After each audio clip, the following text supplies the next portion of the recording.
Ahí ya Buenísimo. está grabando ya. Bueno, entonces ahora habilitame para compartir pantalla ahí. Ahí está. Ya debería poder, profe.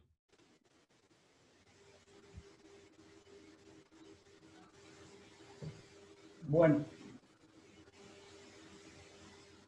pueden ver ahí el correo que mandó Académica. Todavía no. Sí, dice estimado resolución del Consejo Directivo de 068 del 2020, que fue aprobada en la semana, bueno, en la semana pasada. Eh, El tema es que está relacionado al tema de aquellos que son la posibilidad de reglamentar el cursado condicional, sobre todo de algunas asignaturas, cuestión que ha sido presentada por algunos de los consejeros estudiantiles en la última sección y debido a la situación de excepcionalidad que nos toca transitar en este tiempo. Es por ello que en condición de excepcionalidad hemos dispuesto la posibilidad de que los estudiantes cursen hasta dos asignaturas bajo estos sistemas durante este periodo, ¿no es cierto? Pero tienen algunas condiciones con respecto a estas cursadas. Hasta mañana, o sea, mañana 16 de septiembre está abierto el plazo para que los estudiantes soliciten dicha condicionalidad. Luego, desde el área de la Secretaría Académica, se chequeará que cumplan con los requisitos previstos y hacia fines de mes, o sea, fines de septiembre, le enviaremos a cada cátedra el listado de aquellos que están en condiciones de cursar en forma condicional. Por favor, dice, esperen este listado, o sea, nosotros, los profesores, ¿no? Y si reciben consulta de los alumnos, pueden indicarle que se pueden inscribir a la asignatura por el siguiente formulario. No sé si ustedes lo alcanzan a ver ahí porque lo tapa un poco las imágenes pero acá está la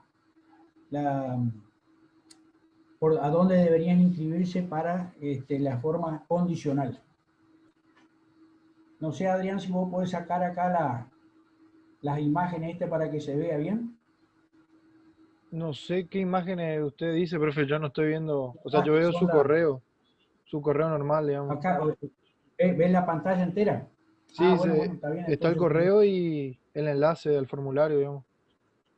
Ah, bueno, se ve bien, yo está tapado por las imágenes Al finalizar el cuatrimestre, ustedes tendrán que informar los resultados alcanzados por los estudiantes condicionales a la Secretaría Académica y ahí va a haber un registro que quede guardado hasta tanto ellos regularicen la situación que los considera como condicional. Bueno, en cuanto a los listados del SIU, que serían los estudiantes en condiciones de cursar regularmente, también es probable que hasta fin de mes se vayan produciendo modificaciones por el pase de equivalencia o algún problema que puedan tener para anotarse. Así que le pido que no lo tomen todavía como un listado definitivo, aunque sí puedo recordarle a quienes tienen en sus aulas que deben formalizar su situación, ya sea por el SIU o por medio de la académica, ¿no? Les agradezco ya la predisposición y la preocupación que muchos han manifestado para colaborar y aportar ideas en relación a este tema. O sea que hasta mañana entonces tienen posibilidades de inscribirse como condicional completando ese formulario que está ahí, pero recién a fin de mes van a estar en condiciones de habilitarlo, si sí o no, para el tema de la cursada, ¿no es cierto?, de la materia que se hayan inscrito. Bueno, ese es un poco entonces lo que les quería comentar antes de empezar la clase. Y si no hay ningún comentario, comenzamos entonces con la misma. Vamos a ver, volvemos a... Salimos de esta... ¿no? Buscar información, ¿no es cierto?, por parte de ustedes, ¿no? O sea que tengan en cuenta eso. Yo no soy profesor particular de ustedes. Cualquier consulta, bienvenido, pero así en forma reiterativa ya es, no debería serlo. Bueno, entonces, hoy vamos a ver todo lo que sea la parte de metamorfosis y la parte de los cambios, digamos, que se producen a través de en los artrópodos, ¿no? Tenemos, como habíamos visto, que los insectos se clasifican en insectos ametábolos, que son aquellos que no tienen alas, ¿no es cierto?, que se conocen como acterigotos, que son aquellos que tienen poco, los insectos ametábolos, que son aquellos que no tienen alas, son de poco interés agrícolas, y por no tener alas se lo conocen como acterigotos. Habíamos visto en la clase pasada que el ejemplo de estos son los pescaditos de plata, esos que habitan en las condiciones de humedad, en las bibliotecas, generalmente son insectos de biblioteca, de libros, que zonas muy húmedas, ¿no? Pero como no tienen interés agrícola, nosotros no vamos a considerarlo dentro del curso. Después tenemos los insectos con metamorfosis completa e incompleta, que esos sí son los de mayor importancia en la agricultura, y básicamente con presencia de alas. Por lo tanto, se lo conocen como pterigotos. Apterigotos sin alas, pterigotos con alas. Acá tenemos algunos ejemplos, digamos, de aquellos que vamos a ver. Crisopas, que son muy buenos controladores biológicos, con las alas muy nervuradas. Esto es un índice de evolución, evolutivo, digamos, que se puede considerar con un aparato bucal masticador muy potente, digamos, que le permite alimentarse de otros insectos, ¿no es cierto? Trips, que son aquellos que les comentaba, tienen aparato bucal raspador suctor, que raspan las cutículas de las hojas, ¿no es cierto?, básicamente, o flores, que generalmente es su hospedero natural, y se alimentan de las sustancias que quedan libres, ¿no es cierto?, por la ruptura de las membranas celulares. Las libélulas, que son de agua, no son de demasiada importancia, digamos, para la agricultura, solo están en zonas cercanas al agua. Y los Tartadió, Mamboretá, que son también, ayudan al control biológico con la primer par de patas raptoras y con un aparato bucal masticador también muy potente, ¿no? Esta es la clave que habíamos visto la semana pasada cuando terminamos, que es lo que ustedes tienen que tener en mente, digamos, para la clasificación a nivel de órdenes, ¿no es cierto? Vamos a hacer un repaso bien rápido porque es lo que después se va a utilizar en los prácticos para que ustedes puedan llegar a diagnosticar o a catalogar a nivel de órdenes, digamos, los distintos insectos que se capturan. Así tenemos las sin alas, considerados como ápteros, apterigotos, con un par de alas, aquellos que son los dípteros, acuérdense, el primer par membranoso, el segundo adaptado para balancear el vuelo, o sea, conocido como balancines. El número 3, con dos pares de alas. El primer par elitro, o sea, los cascarudos, ¿no es cierto? Y el segundo membranoso, que son los del orden Coleóptera. El 3-1, primer par de hemielitro, o sea, mitad coriáceo, mitad membranoso, y el segundo, siempre membranoso, que son las chinches, hemíptera, con aparato bucal picador suctor. 3-3, primer par con escamas imbricadas, y segundo membranoso, es las mariposas o lepidóptero, ¿no es cierto? Básicamente. 3-4, ambos pares membranosos con nervaduras. Y ahí están los neurópteros que les decía, con nervaduras muy potentes, muy evolucionadas, con abdomen mútico o inerme. con abdomen armado, los himenópteros, las cinturitas de avíspera, ¿no es cierto?, básicamente. 3,5 con el primer par tegmen, o sea, pergaminadas, y el segundo membranoso. Ahí vamos a encontrar una variabilidad interesante que tenemos. Los dos pares rectos de alas, ¿no es cierto?, como si fuera un pliegue a dos aguas, y el tercer par de patas habilitadas para el salto, que están los ortópteros, o sea, las langostas, o las saltonas. En el 352, primer par de patas raptoras, como les decía, que es el caso del Tartadeo, Mantodea.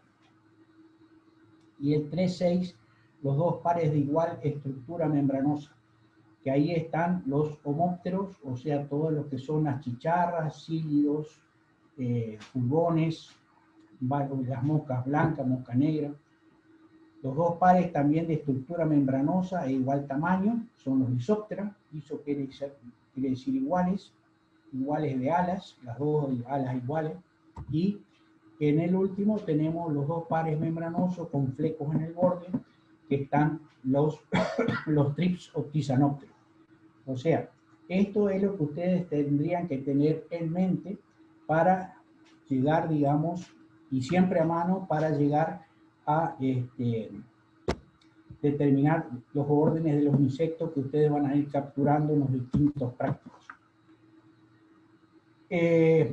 Pasamos a la parte metamorfosis. La metamorfosis son los cambios que va a ir produciendo el individuo a través de su ciclo de vida, ¿no es cierto? Esos cambios es lo que hablábamos en la clase pasada, es lo que le ha permitido, sobre todo a los insectos, a perdurar en el tiempo y adaptándose a distintos tipos de alimentación y a distintos cambios ambientales que va sufriendo durante su ciclo de vida. Esto se conoce como ontogenia. Ontogenia son todos los cambios que sufre el individuo, hablando de los insectos, desde la primera división del huevo hasta la muerte del insecto, o sea, el ciclo de vida en sí. Yo quiero siempre recordarles de que uno de mis puntos, sobre todo en el tema de los parciales, es preguntar sobre ciclos de vida. Por lo tanto, es importante que lo tengan en cuenta esto para digamos, los posteriores, o cuando tengan que rendir el parcial, porque esa es una de mis debilidades, vamos a llamarlo así. La metamorfosis sería la secuencia de cambios o de transformaciones durante este proceso de ontogenia, o sea, durante su ciclo de vida.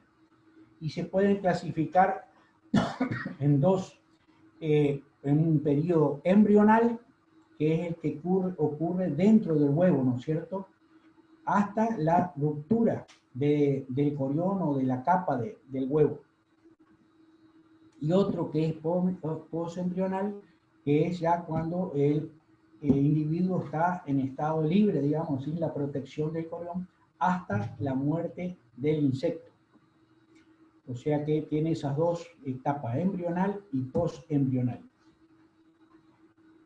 Entonces, vamos a tener, según cómo esté su ciclo, digamos, de acuerdo a la cantidad de alimentación que va a tener el huevo, va a haber distintos tipos de metamorfosis. Tenemos aquellos que son los ametábolos, que solo varían de tamaño, es lo que habíamos hablado anteriormente, sobre aquellos que están presentes en condiciones de humedad, el pescadito de plata, en las librerías, en las bibliotecas, generalmente siempre está presente, y los metábolos, que son aquellos que presentan transformaciones de importancia durante su ontogenia, o sea, durante su ciclo de vida. Estos se los conoce como perigotos porque tienen presencia de algas. A su vez, esa metamorfosis se puede clasificar de dos maneras. Aquellos que son de metamorfosis simple o incompleta, que son los insectos ortogénicos. Ahí los individuos, desde una vez que se rompe el corión, digamos, la cubierta del huevo, ya son iguales al adulto, ¿no es cierto?, durante todo su ciclo de vida. esto indica de que la cantidad de alimentación que hay en el huevo es suficientemente como para que no se cumplan otros cambios de metamorfósicos de importancia. En cambio, los insectos progénicos son aquellos donde la alimentación que hay dentro del huevo, o el vitelo sería, es escaso, por lo tanto, los individuos van a ir necesitando diferentes transformaciones para cumplir su ciclo de vida. Y esto se lo conoce como de metamorfosis completa. Esto, vuelvo a repetir, es importante también que lo consideren porque es una forma también de reconocer a los insectos en el campo una vez que ustedes estén cumpliendo sus funciones técnicas o también sus funciones, digamos, para cumplimentar los prácticos, como en este caso.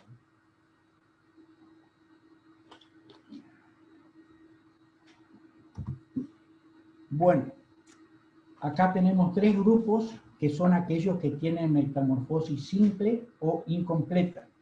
Esto también es pregunta de examen, ¿cierto?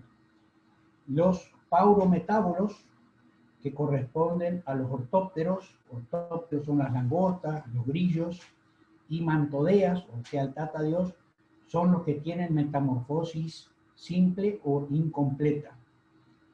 Otro grupo que tiene la metamorfosis simple e incompleta son los hemometábolos. Estos son las odonatas donde el estado juvenil cumple esa parte en el agua. Ahí esos estados juveniles se conocen con el nombre de náyades. En cambio, si los estados juveniles ocurren, digamos, en forma terrestre en las tierras, el estado juvenil se conoce con el nombre de ninfas, y es lo que caracteriza a los homópteros, a las chicharras. Acuérdense que las chicharras pueden pasar en un estado latente dentro del suelo un número bastante prolongado de años, ¿no es cierto? Más o menos unos 14 años estiman que puede estar en estado latente y de ahí surgir el adulto. Estos son los considerados como los hipometábolos. Entonces, repitiendo, los metamorfosis simples, paurometábolos, hemometábolos e hipometábolos. Diferenciándose los hemometábolos por su estado juvenil en el agua y los hipometábolos por su estado juvenil en la tierra. ¿Cómo es un ciclo de un paurometábolo? Ahí tenemos el caso típico de las langostas, que como había dicho en las clases pasadas, está considerado una plaga nacional que se ha vuelto a reactivar y está causando estragos, sobre todo en cultivos anuales, ¿no es cierto?, de trigo, avena, cebada, arrasa con todo lo que tenga a su alcance. Entonces, el ciclo de esto es el huevo, ¿no es cierto?, la primera parte, y fíjense ya de una vez, desde que eclosiona el huevo, los individuos son iguales al adulto. Lo único que van diferenciándose es en su tamaño. O sea, esto está indicando de que el vitelo, digamos, dentro del huevo es lo suficientemente como para evitar, digamos, que se produzcan otro tipo de cambios metamorfósicos. Todos estos procesos de muda van saltando de una ninfa sin alas, que son las mosquitas, que son las de tamaño muy diminuto, que tienen generalmente una vez que eclosionan, se mantienen dentro de la zona donde eclosionan. Después tenemos las ninfas con tecas alares, las empiezan a formar las tecas alares y sigue creciendo de tamaño, pero siempre con la misma forma, en forma ninfal, y llegamos a la última etapa del estado ninfal que se conoce con el nombre de saltona, que realmente es la etapa más voraz de esta langosta, es donde realmente hace daño, ya se empieza a disgregar, avanza por sí sola, y Luego aparecen ya los estados adultos, que son los que migran y hacen copulación en el vuelo. En la voladora liviana, que aún no tienen maduros, digamos, los órganos sexuales, y la voladora pesada, que es la que ya está en condiciones de reproducirse, ¿no? Y de desovar sobre un nuevo campo, digamos, para seguir alimentando a sus nuevas generaciones. Entonces, acuérdense, huevo, ninfas, los estadios juveniles y los estados adultos. Pero siempre, desde que se rompe el huevo hasta el estado adulto, son de la misma, salvo el tamaño, son de la misma forma, ¿sí? No hay ningún tipo de diferenciación en cuanto a, en este caso, de los paurometábolos. Repito, huevo, ninfas y adultos es un ciclo incompleto. Otro ciclo incompleto es el de los hemimetábolos, las odonatas, donde parte de este ciclo se cumple el estado juvenil en el agua. El adulto coloca los huevos en el agua, de ahí emerge la ninfa, que en este caso especial se conoce con el nombre de náyade, por su vida acuática. Y de ahí emerge posteriormente el adulto, que siempre están circundando a zonas donde hay presencia de agua. Así que, como les decía, esto no es de importancia en la agricultura y por lo tanto eso es lo que deberían recordar, que también son de ciclos incompletos, huevo, náyade y adulto, por estar cercano al agua, ¿no? Por cumplir su ciclo de vida juvenil en el agua. Y por último, el otro que tenemos del grupo de los de metamorfosis simple o incompleta son los hipometábolos, que son básicamente los homópteros, o las chicharras, cilios, pulgones, cochinilla, mosca blanca, chicharras en general. Ahí tenemos los huevos, ¿no es cierto?, colocados, emerge la ninfa emerge, siempre de vida terrestre, siempre va a ser de tamaño, de forma similar al adulto, salvo el tamaño, ¿verdad? Otro estadio ninfal más tardío y emerge posteriormente el adulto, ¿cierto? Pero siempre con la misma fisonomía que el adulto, solo cambia el tamaño del mismo. Entonces, son los tres ejemplos de metamorfosis incompleta. Acá tenemos algunos ejemplos de purones, de los, variamente, estos tienen aparato bucal picador suctor, o sea, succionan básicamente la savia y también, como les decía, por otro conducto inyectan generalmente toxinas que son tóxicas a las plantas, tienen la capacidad de reproducirse partenogenéticamente, ahora después vamos a ver eso. Esto quiere decir de que una hembra sin necesidad del macho puede dejar descendencia, ¿no es cierto? Que es como una clonación, todos van a ser idénticos a la madre que les dio origen, ¿no es cierto? Y esto se da básicamente cuando hay alimentación disponible y condiciones ambientales favorables. O sea, en ese caso hay una reproducción partenogenética que les permite multiplicarse y ser, en este caso, plagas.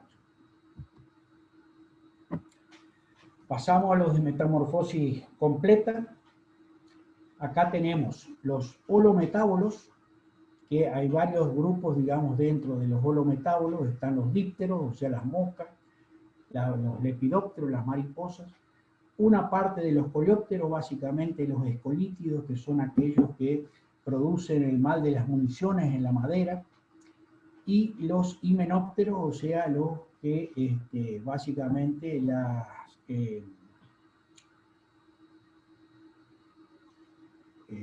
¿cómo se llaman?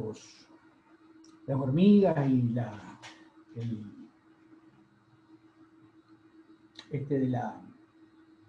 y las abejas, ¿no es cierto? Básicamente. Y los hipermetábolos, que tienen el primer estadio larval distinto a los demás, que es el caso de los gorgojos, que son aquellos que viven, digamos, en las harinas, a veces dentro de las alacenas, digamos, se puede encontrar este tipo de gorgojos, ¿no es cierto?, que inhiben todo lo que sea los productos, digamos, a base de harina o de maíz, ¿no es cierto?, también. El caso de los dípteros, tenemos acá el ciclo de los dípteros que, fíjense, es completamente distinto a lo que habíamos visto recientemente. Tenemos los huevos, ¿no es cierto?, los huevos que se producen ahí sobre las hojas, y acá, una vez que eclosiona el huevo, lo que se observa es el estado larval. Puede haber, va cambiando distintos estados larvales, va creciendo, pero es completamente distinto a el estado adulto, ¿cierto? Esa es la gran diferencia que hay con un ciclo completo de un incompleto. Entonces, fíjense los distintos estadios larvales. Después pasa a un estado pupal, que es un estado latente, ¿no es cierto?, que no tiene movilidad. Y por último, de ahí surge el adulto nuevamente, que completa el ciclo. Esto sería el ciclo de vida, ¿no es cierto?, de este díptero. Acuérdense, el díptero a la membranosa, segundo par modificado como balancino. Vuelvo a repetir, ciclo completo, luego larva, estados larvales, pupa, estado latente, y el adulto. Mariposas, igual, acá tenemos, esto es más relacionado, digamos, con lo que se observa en naturaleza, estado de huevo, ¿no es cierto?, inicial, ahí proviene la eclosión del huevo, salen las larvas, estas larvas tienen, es la forma técnica de denominarlo, puede denominarse isoca, oruga, varias formas de denominación, pero la denominación técnica es una larva. Después viene un estado de crisálida o de pupa, ¿no es cierto?, que es un estado latente, y de ahí surge, digamos, el estado adulto. Acá observen que en el estado larval, ¿sí?, el aparato bucal es masticador y es donde realmente causa daño a la agricultura, ¿no es cierto? Y el proceso metamorfósico hace que en el estado adulto el aparato bucal sea un probóscide, o sea, una espiotrompa, donde su forma de alimentación es completamente distinta a la del estado juvenil. Mientras que acá es donde causa severas pérdidas, en el estado adulto directamente no lo produce. Esa es una de las grandes ventajas, digamos, de los procesos metamorfósicos, que es lo que ha permitido que estos insectos perduren en el tiempo, ¿no es cierto?, adaptándose, vuelvo a repetir, a condiciones ambientales adversas y aquellas también de falta o disponibilidad de comida, ¿no es cierto?, para cumplimentar su ciclo o las distintas etapas de su ciclo de vida. Esto es un caso de los coleópteros, de los escolíptidos, donde también tenemos un ciclo completo de vida. Los escolíptidos se caracterizan por ser coleópteros muy diminutos, son aquellos que se alimentan de madera, son los que producen municiones. Acá se puede observar las galerías que produce dentro de la madera. Acá generalmente esto se observa desprendiendo la corteza, digamos, de los árboles. Les recuerdo que también estamos hablando de la parte forestal, ¿no es cierto? O sea que también estas galerías son típicas, digamos, del ataque de platipos o de escolíptidos, y el ciclo es, acá tenemos el huevo, que lo coloca el adulto sobre la corteza de la madera. Una vez que eclosiona el huevo, empieza las larvas a alimentarse, digamos, de la madera y a formar estas galerías. Van creciendo en tamaño, ¿no es cierto?, pero siempre son del mismo tipo.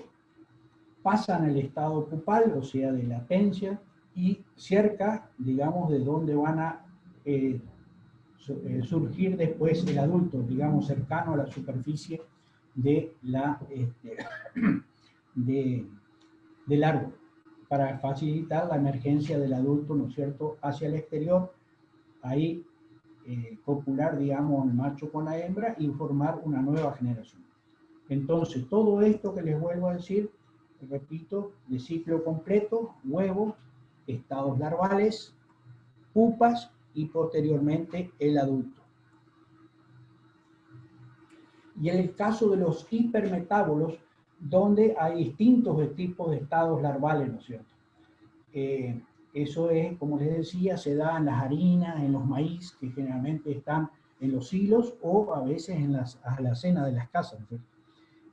Los gorgojos se caracterizan por tener este rostro alargado, ¿no es cierto?, con una especie de punzón, pero básicamente lo que tienen también es un aparato masticador, ¿no es cierto? Son coleópteros, o sea que tanto en su estado larval como en su estado adulto son de aparato bucal masticador. Hay distintos tipos de larvas y posteriormente, digamos, el estado latente, ¿no es cierto?, desde donde surge el adulto a partir de este capullo, digamos, que sería el estado pupal. Bueno, ¿por qué se producen estos cambios? Esto es un proceso hormonal. Estos cambios van a produciendo lo que se conoce como restos, o exuvias o mudas, o también con el nombre de pelecho, que es donde se va produciendo, digamos, los cambios.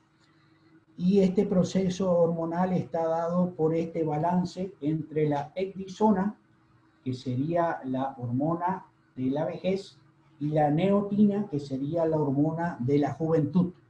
El balance entre ambos es que hace que los individuos permanezcan, digamos, en el estado en que se encuentran. Un desbalance entre los mismos, o sea, si la ecdisona está en mayor proporción que la neotina, es que se produce una muda para envejecimiento. ¿Esto cómo se da? Bueno, básicamente en el cerebro, en el protocerebro, hay un mensaje.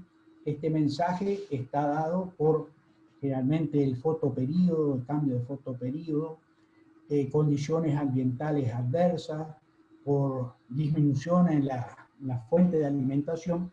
Estos mensajes llegan al protocerebro y el protocerebro lo manda a la hemolinfa, ¿no es cierto?, de los individuos, para que empiecen a liberar una u otra hormona, ¿no es cierto? En este caso, la ecdisona.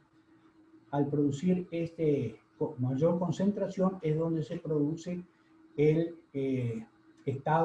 cambio de estado metamorfósico. Fíjense, acá pasa de estado larval a otro estadio larval, luego a un estadio de pupa o de crisálida, para posteriormente surgir el adulto. Acá en la derecha lo que pueden observar es que mientras hay un nivel alto de ecdisona, o sea, no hay ningún cambio. Baja el de neotina y ahí es donde se produce la primer muda. Vuelve a incrementarse y así sucesivamente. Cada disminución es un cambio de muda de los organismos y eso es lo que hace de que, bueno, vaya cumpliendo su ciclo de vida, pero todo está relacionado a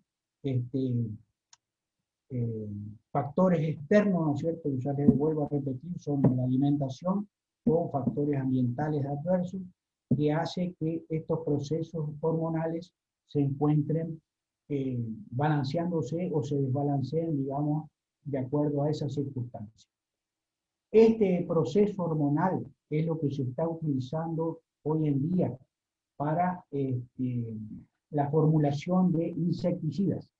O sea, se aplicaría algún insecticida de manera de que cambie el estado digamos, el estado ontogénico de la plaga a un estado donde no va a producir, digamos, daños de importancia. De esa manera quedaría, digamos, como para fuentes de alimento para aquellos enemigos naturales.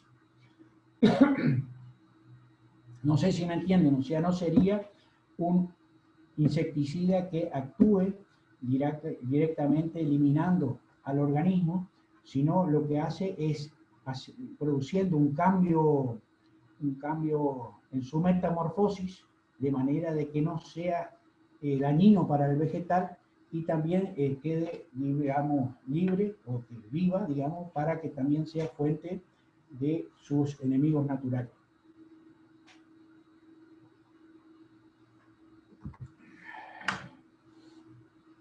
Bueno, llegamos al caso del huevo o cigota. Estos son, digamos, las partes de los artrópodos, básicamente. Tenemos está constituido por dos partes, el corión, que sería la cáscara, si queremos llamarlo así de esa manera, y la membrana vitelina. Esto es importante, digamos, porque de acuerdo a la composición de esa membrana vitelina, que sea más o menos consistente, es lo que va un poco a dar paso a que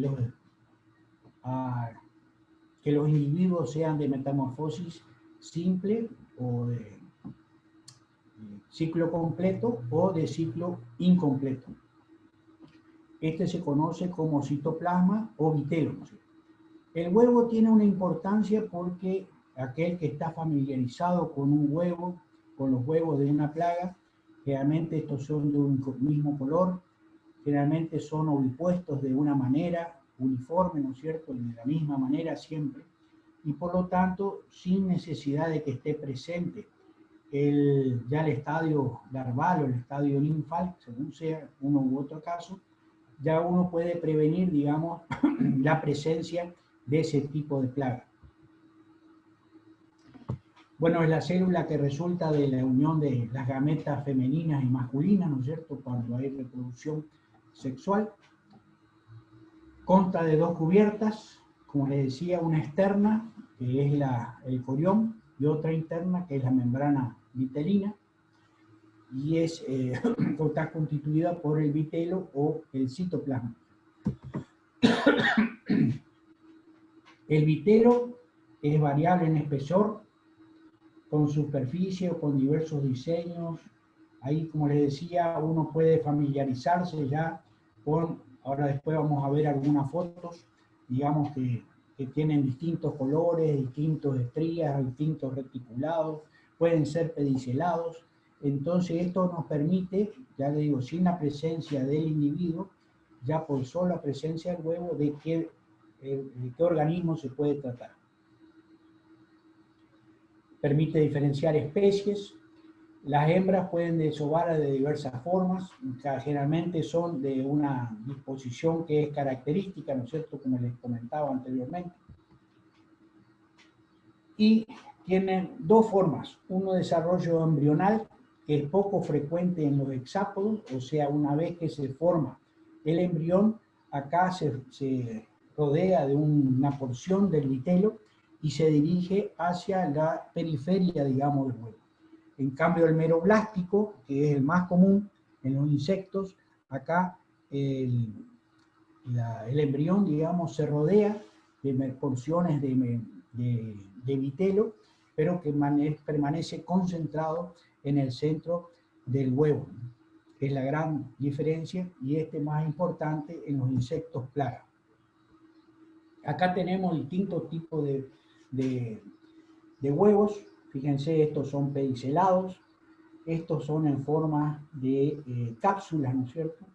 Acá pedicelado con tipo bandera, otra con forma de cápsula, en forma arriñonada, pueden tener distintas ornamentaciones como si fueran ojos, ¿no es cierto?, de sapo, o dispuestos así en forma de racimo a lo largo de un tallo, que también son característicos, digamos, de cada una de las especies. Pasamos a las larvas, pasamos a los tipos de larvas. Tenemos las polípodas, con más de 3 pares de patas. Acuérdense, básicamente ahí tenemos las mariposas, aquellas larvas que son de tipo eruciformes y limaciformes, que son aquellas que tienen las patas falsas o espuripedios. O sea que toda larva, oruga y soca que ustedes vean con presencia de patas en el abdomen, generalmente están relacionadas a larvas de lepidópteros. Oligópodas, que son 3 pares de patas, las 3 pares de patas clásicas de los artrópodos, ¿no es cierto? Ahí tenemos la gran mayoría: escaberiformes, elateriformes, carabiformes, tisanuriformes, cerambiciformes, que básicamente corresponden a todos los coleópteros. Ápodas, aquellas ápodas son generalmente las que no requieren de mayor movilidad. Generalmente los taladros son de ese tipo, los cucurbiónidos, ¿no es cierto? También las larvas de mosca, de los dípteros, también generalmente son ápodas. Vamos a ver ahí unas fotos, digamos. Y las apodiformes también corresponden a las abejas. Y tenemos los tipos de larvas, las protópodas, que son aquellas de eclosión muy precoz, ¿no es cierto?, que no, generalmente no son de mucho tiempo de vida. Tenemos tipos de larvas: cucurbioniformes, fíjense que son ápodas; eruciformes, que son las que presentan las patas falsas, bien típicos del lepidóptero de mariposas, al igual que esta que estamos viendo a la derecha. Vermiformes, fíjense que la cabeza es la parte más pequeña, la parte triangular, digamos, del cuerpo. Es bien típico de la mosca de la fruta, ¿no es cierto? Y generalmente la cabeza es de color negruzca, ¿no? Aunque a veces puede confundir y creer que la parte más ensanchada sea la cabeza. Cerambiciformes, también están relacionados a los taladros, ¿no es cierto? Generalmente no tienen patas. Carabeiformes también corresponden a taladros, digamos, de la parte de madera. Apodaiformes también corresponden a aquellos que viven dentro de las maderas. Y larvas, digamos, de mosquito, básicamente, ¿no es cierto?, que son características del sector acuático. Distintos tipos de larvas dentro de un ciclo de vida. Fíjense cómo puede ir cambiando y ya se va esbozando, digamos, el adulto. Acá ustedes pueden distinguir de que esto se corresponde a una larva o un individuo, digamos, himenóptero, por el aspecto pedicelado, ¿no es cierto?, que tiene la unión con el abdomen, ¿no es cierto? Es bien típico de los himenópteros. Pasamos a los tipos de pupa. Tenemos la pupa libre. Los estuches no están soldados al cuerpo, o sea que quedan libres todo lo que es la parte, sobre todo de locomoción. Tenemos ahí ejemplos de los coleópteros, himenópteros, dípteros y neurópteros. Las pupas incompletas o complejas, que comprende los apéndices libres, o sea, el abdomen le queda liberado, y también ahí están algunos lepidópteros y dípteros. Básicamente de los lepidópteros, las pupas optecas o crisálidas, donde ahí está todo el cuerpo fuertemente adherido, digamos, a la pupa. Por lo tanto, es el caso típico de los lepidópteros. Y la pupa oculta o coartada, que es como si fuera una pillita, digamos, bien cerrada, completamente inmóvil, y es el caso de los dípteros, ¿no es cierto? A ver si ustedes van a encontrar esos estuchecitos por ahí de color negro, oscuro, bien totalmente cerrados. Esos son pupas de dípteros, ¿no es cierto? Que a veces parecen más una semilla que una pupa. Acá tenemos los distintos tipos de pupa, la libre, donde quedan varias partes del cuerpo sin estar protegido, digamos, por la pupa, incompleta, la cubierta, que sería la crisálida, donde está casi todo el cuerpo protegido. Básicamente son los distintos tipos, ¿no es cierto?, que tenemos de pupa.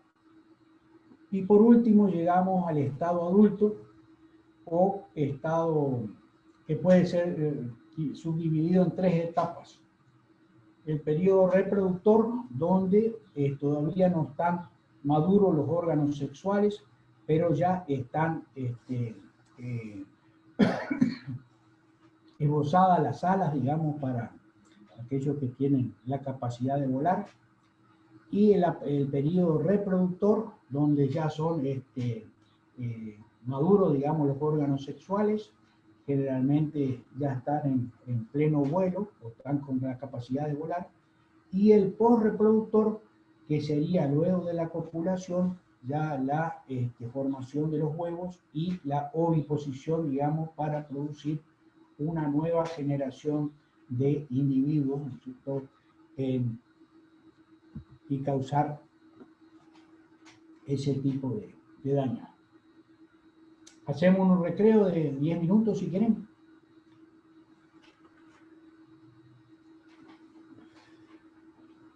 Hacemos un recreo de 10 minutos. Perfecto. Dale, vamos a pausar la grabación. ¿Ha respondido a la pregunta?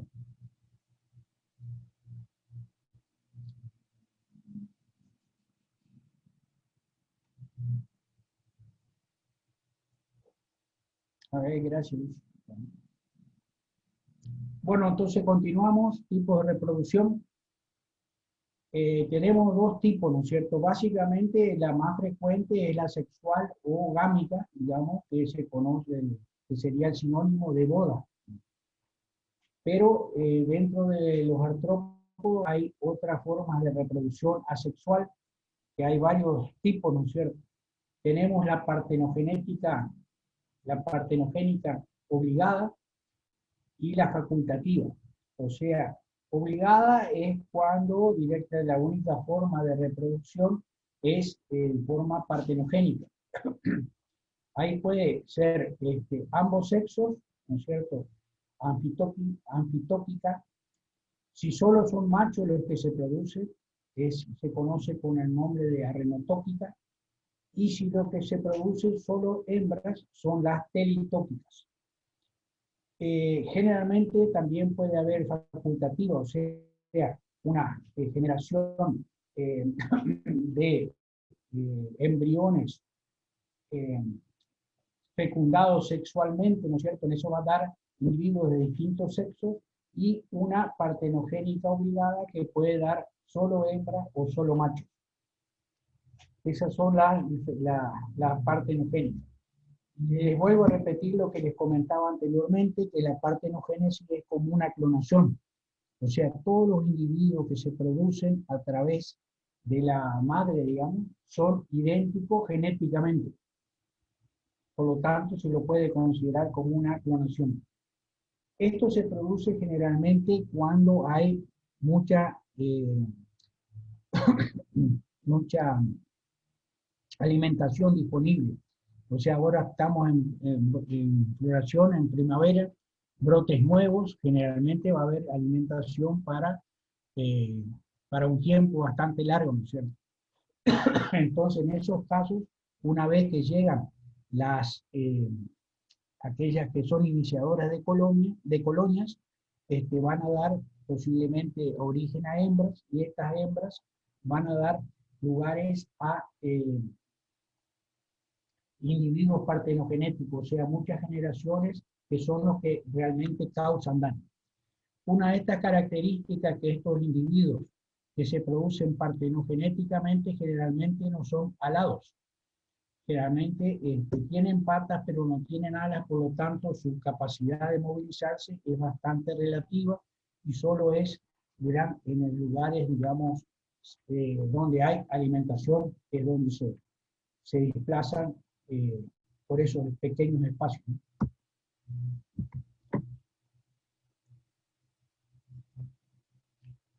Bueno, los tipos de partenogénesis, eso ya hablamos algo. Partenogénesis peritópica obligada, los machos no se encuentran, no están presentes. La teletópica facultativa, los núcleos de huevos no fecundados producen hembras, mientras que los que son de reproducción sexual, digamos, producen tanto hembras como machos. Al revés, la partenogénesis arenotópica facultativa, los núcleos de huevos no fecundados producen solo machos, mientras que los que son de origen, digamos, sexual, tanto producen machos como hembras. Las partenogénesis cíclicas son aquellas que alternan sexual y asexual, ¿no es cierto?, que es el caso típico de los homópteros o los pulgones, que es lo que estuvimos viendo. Generalmente ahora cuando veamos pulmones vamos a ver que generalmente que necesitan de dos hospederos, un hospedero primario y un hospedero alternativo, donde necesitan de eso para cumplimentar, digamos, su ciclo de vida. Y para eso tienen toda una gama de individuos sexuados, alados, individuos no sexuados, alados. Y tiene bastante complejo. Dentro del grupo de el reino animal, digamos, hay distintas modalidades de reproducción. La mayoría son ovíparos, o sea que colocan huevos, ¿no es cierto?, en la mayoría de los casos. Pero también en el caso de los organismos superiores pueden ser vivíparos. De estos vivíparos se pueden a su vez subdividir en estas tres condiciones que vemos acá. La ovoviviparidad, la eclosión se produce dentro de la madre, y después hay una posterior liberación de larvas y ninfas. Después tenemos el caso de los nemátodes, por ejemplo, donde la viviparidad es adenotrófica. El primer estado juvenil se produce dentro de la bolsa que está la madre, y esto es, junto con la secreción, es eliminado al ambiente para que le sirve como una protección para esos primeros estadios juveniles, que es lo que se da en el caso de los nemátodos. La viviparidad hemocélica, los ovarios en este caso se rompen cuando llegan a la madurez, y ahí producen la liberación de los huevos.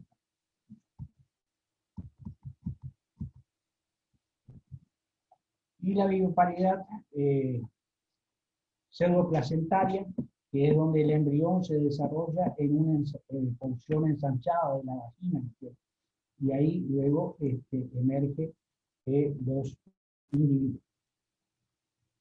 Otras definiciones relacionadas a la parte de reproducción, la poliembrionía. Esto se da cuando se producen dos o más embriones a partir de un solo huevo. Esto se conoce como también proceso de gemación, y se da en el caso de varios de los himenópteros, ¿cierto?, básicamente. La poliembrionía también es una característica del reino vegetal, ¿no es cierto?, que generalmente puede producir varios embriones, sobre todo a partir de las nucelas, ¿no es cierto?, de las semillas, y que dan individuos que con características similares a la madre, o iguales a la madre, que sería otro proceso como de clonación. Y la pedogénesis, que los individuos sin haber alcanzado el estado adulto, los órganos sexuales ya se encuentran en estado de maduración, entonces una maduración precoz desde el punto de vista sexual, y ahí es el caso de algunos coleópteros y de las moscas o de los dípteros, ¿cierto?, básicamente. Bueno, la reproducción, hablando ya de organismos más superiores, Tenemos organismos unicelulares. Las células reproductoras se denominan en este caso agametos u esporas, que sería el caso, por ejemplo, de los hongos, básicamente, ¿no es cierto? Estos agametos no se unen en procesos de fecundación, sino que esta forma de reproducción se conoce como agamogamia. O sea que hay formación de agametos u esporas. Es el caso típico de los hongos, por ejemplo, o de organismos unicelulares. Cuando los agametos o esporas son inmóviles, se los llaman aplanosporas. Y si son móviles o flagelados, todo lo que sea flagelado que significa de que necesitan movilidad, por lo tanto necesitan de agua para movilizarse, es característico de las bacterias, los protozoos y de algunos géneros de hongo, digamos, más primitivos, y que se conocen con el nombre de zoosporas o, en este caso, planosporas. O sea, las gametas o esporas de los organismos superiores son conocidas como aplanosporas, ¿sí? Pues son inmóviles. Bueno, llegamos a la reproducción sexual, ¿no es cierto?, donde las células reproductoras se conocen con el nombre de gametos. La unión de dos células reproductoras, o sea, tanto del macho como la hembra, se conoce con el nombre de anfigonia o fecundación. Las gametas iguales, esto se da, por ejemplo, en el mundo de los hongos, donde no se puede diferenciar entre macho y hembra, sino que de ahí se utilizan los símbolos más y menos, ¿no es cierto? Entonces ahí son iguales morfológicamente, pero sí se diferencian fisiológicamente. Ahí en ese caso se conoce como isogamia, o sea, gametas iguales. Iso igual, gamia, gametas. O sea, vuelvo a repetir, morfológicamente no se distinguen, pero sí se distinguen fisiológicamente. Y ahí se las conoce con el símbolo de más y menos, ¿no es cierto? No como macho y hembra. Ahí la anisogamia, por el contrario, o heterogamia, las gametas son diferentes, morfológica y fisiológicamente. Y ahí tenemos al óvulo o la gameta femenina, que generalmente es grande, con material de reserva, y es más o menos inmóvil. Y el espermatozoide o gameto masculino, que es más bien pequeño y generalmente es móvil. En este caso, la anisogamia se denomina ovogamia porque el óvulo es el de mayor tamaño, ¿no es cierto? Y es el que está inmóvil. Y los órganos donde se desarrollan los gametos se denominan gónadas. La gónada masculina son los testículos, mientras que las gónadas femeninas van a constituir los ovarios. Y así llegamos a esto que sería básicamente alternancia, digamos, de generaciones y de fases nucleares, como se da, digamos, en la vida. Ustedes saben de que la unión de los gametos, masculino y femenino, o macho-hembra, o más o menos, como habíamos visto, para el caso de algunos hongos, forman lo que se conoce con el huevo o cigota. El huevo o cigota generalmente es la unión, ¿no es cierto?, de estos dos gametas y tiene una carga genética 2N, o sea, es diploide. Bueno, según sea de los organismos, haplobiontes, las algas, por ejemplo, enseguida hay un proceso de reducción, o sea, una meiosis, y todo el cuerpo del organismo, en este caso, es de una generación haploide, hasta que vuelven a juntarse dos gametas de tipo haploide y constituir por ese único momento el tema de de huevo cigota de carga genética 2N. En el caso de los animales, la unión de la gameta masculina y femenina, ¿no es cierto?, el macho y la hembra, forma el huevo cigota, que es 2N. Y después todo el cuerpo del organismo va a tener esa generación diploide, hasta que llega el proceso de reducción, donde se forman las gametas masculinas y las gametas femeninas, que son N, que van a dar posteriormente a una nueva generación o nuevo cigota, digamos, de tipo 2N.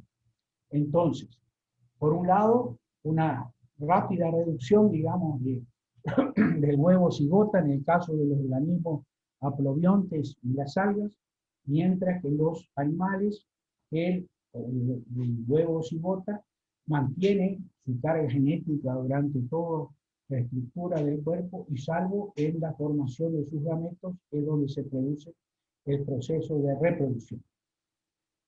En el caso de los hongos, según aquellos hongos intermedios, es una combinación, o sea, intermedia entre esta de los animales y la de los aplobiontes de las algas.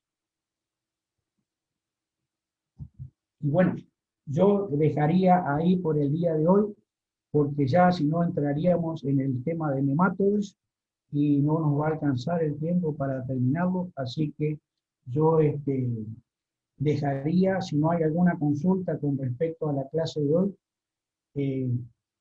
acá en este lugar, y nos veríamos entonces el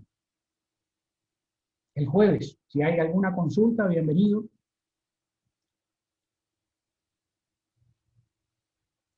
Con respecto al tema, ¿hay alguna consulta? ¿Cuánto tenemos conectado? 43. Bueno, el jueves que viene ya empezaríamos con, ella va a dar ya las primeras consignas para los prácticos, ¿no es cierto?, para que empiecen a trabajar en su casa y para que empiecen a complementar. Acuérdense que eso correspondía al 15% del valor de la nota, ¿no es cierto?, final. Lo que tenemos que decidir todavía es si vamos a trabajar en forma individual o en forma de grupo de 2 o 3 personas. Hasta ahora el número aparentemente permitiría hacerlo así, pero si ya va a haber nuevas inscripciones, vamos a ver cómo avanzamos con eso. Pero entonces el jueves estaríamos con entregando las primeras consignas, explicando qué es lo que hay que hacer, y ahí ya empezarían también ustedes a realizar sus trabajos en casa. Bueno, ¿alguna pregunta entonces, alguna cosa con respecto a la clase de hoy? Y si no, nos vemos el jueves con lo que les comentaba, el tema de nematodes básicamente, que sería otro de los films, digamos, que vamos a ver en la clase, en el curso. Bueno, profe, yo voy a subir en la tarde el video de la clase hoy y paso el enlace al grupo hoy. Bueno, gracias, Adrián. No sé si... Bueno, saludos para todos. Sí, no, quería decir que si falta alguien en el grupo, o sea, si alguien conoce a algún chico que todavía no está en el grupo de WhatsApp, que le agregue o que avise, porque por ahí falta alguno, qué sé yo, y ahí mandamos los enlaces de las clases y todo eso. Eso nomás. Bueno, perfecto, perfecto. Saludos, profe. Nos vemos el Bueno, jueves. chao, Adrián. Que sigan bien. Igualmente. Saludos para todos.